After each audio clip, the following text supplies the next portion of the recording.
Billionaire yelled at Waitress. Her reply changed his life. Forever, it was supposed to be just another rainy Tuesday morning in Manhattan. But for Evelyn Carter, a 26-year-old waitress juggling double shifts at Marley's Diner this morning, would become the turning point of her life. And someone else's too. Can you imagine being yelled at by a billionaire before the sun even rises? Because that's exactly what happened. Evelyn had only just tied her apron and poured the first pot of coffee when the front door slammed open, wind and water rushing in like a storm announcing its fury. And behind it stood a man in a drenched designer coat, sunglasses. Even in the gloom, his jaw set like stone. He was angry, and she didn't even know why. "Is this how you treat your customers here?" he barked, slamming a soaked newspaper onto the counter. The few early customers froze. The cook peeked through the kitchen's pass-through window. Evelyn blinked. Sorry, sir, I just started my shift." "You think that's my problem?" he snapped. "I've been standing in the rain for 15 minutes and no one opened the damn door." Her cheeks flushed, but she held her ground. "Sir, we open at 6. It's 5:42. He scoffed. "Unbelievable. You think your time is more valuable than mine?" She could have apologized again. She could have ignored the insult. But something inside her stirred.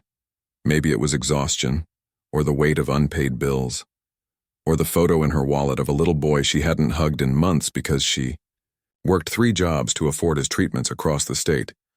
She straightened her shoulders and looked him in the eye.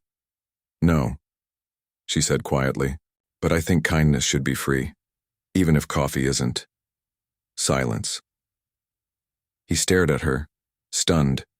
The room felt still, like the city outside had paused to listen. Then, without a word, the man sat down in the corner booth. She poured him a fresh cup of coffee. For the next 20 minutes he didn't say a thing, just sat there watching the rain roll down the window, stirring his cup but never drinking. Evelyn returned to her routine, refilling mugs, checking on eggs and toast, smiling through the tightness in her chest. But every time she passed that booth, she felt his eyes on her. At 6:30 he stood up, left a $20 bill on the table for a $2.50 coffee, and walked out without saying goodbye.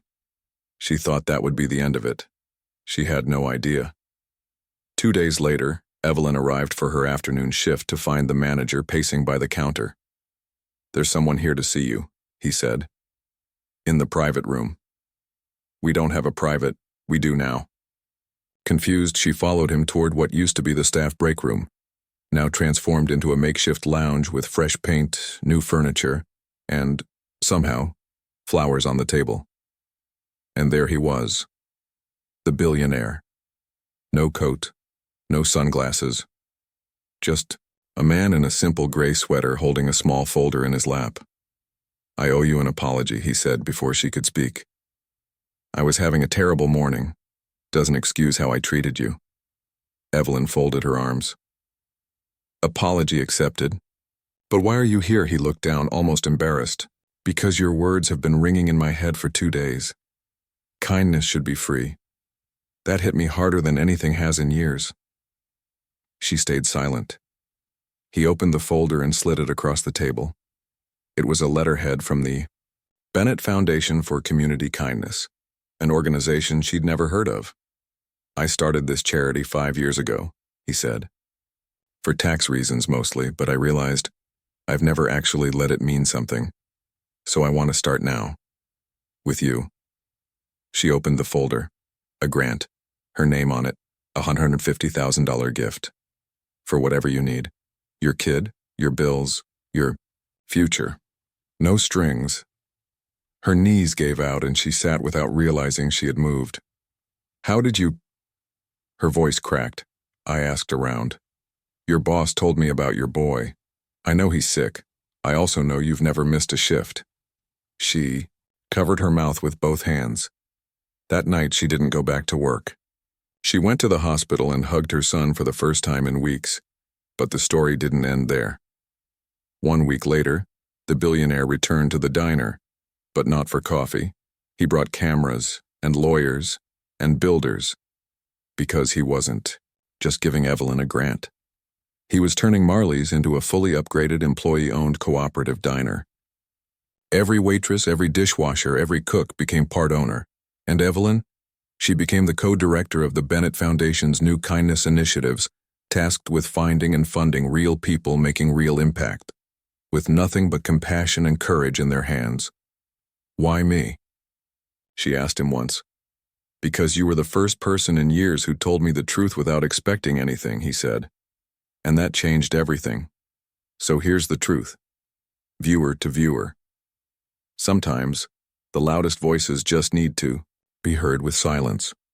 Sometimes the wealthiest people have the emptiest hearts and they don't need judgment. They need direction. And sometimes, all it takes is a waitress, a storm, and a single act of honesty to reroute someone's life. If this story touched your heart, let it move your hands too. Like, share, subscribe. And before you go, ask yourself, who can you be kind to today, because kindness is free, but its value is beyond anything a billionaire can buy. And that, my friend, is the real fortune. Stick around for our next story, a homeless man returned a lost wallet. What the owner did next will leave you speechless. See you in the next one.